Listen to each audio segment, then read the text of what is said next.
Rishton Klolondan 7 sutqa yaqin hovli topib qo'ydim. Pulini vachim ishkalat qo'ydik. Ulgurib qolinglar. Shunaqa hovli qidirib yurganlarga jo'natib qo'yinglar. Qaranglar, yaxshilar. Gazi bor, sveti bor, mahalla aholi yashaydi. Sirozda aytaman.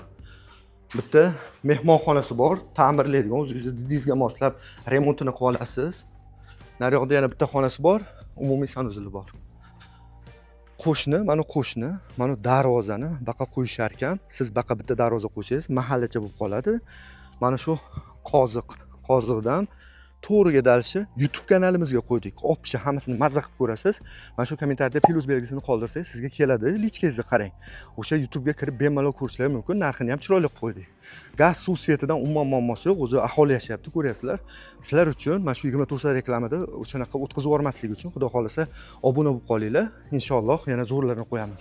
Hurmatli obunachilar, quruq tomarqani ham 13 ming, 10 mingdan boshlab 15 minggacha qo'yapmiz. Bu xonadon 3 ta xonasi bilan gaz, suv, svetidan muammosi yo'q.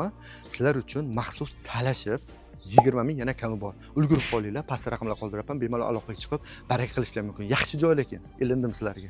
Manzili ham zo'r, qaranglar. Rishtondan kelasiz Klolonga, Bek to'yxonaga yetib bormasdan o'ng qo'lda где-то 200-300 metr borganingizda chap qo'lda mana aholi polni yashaydi bu yerda.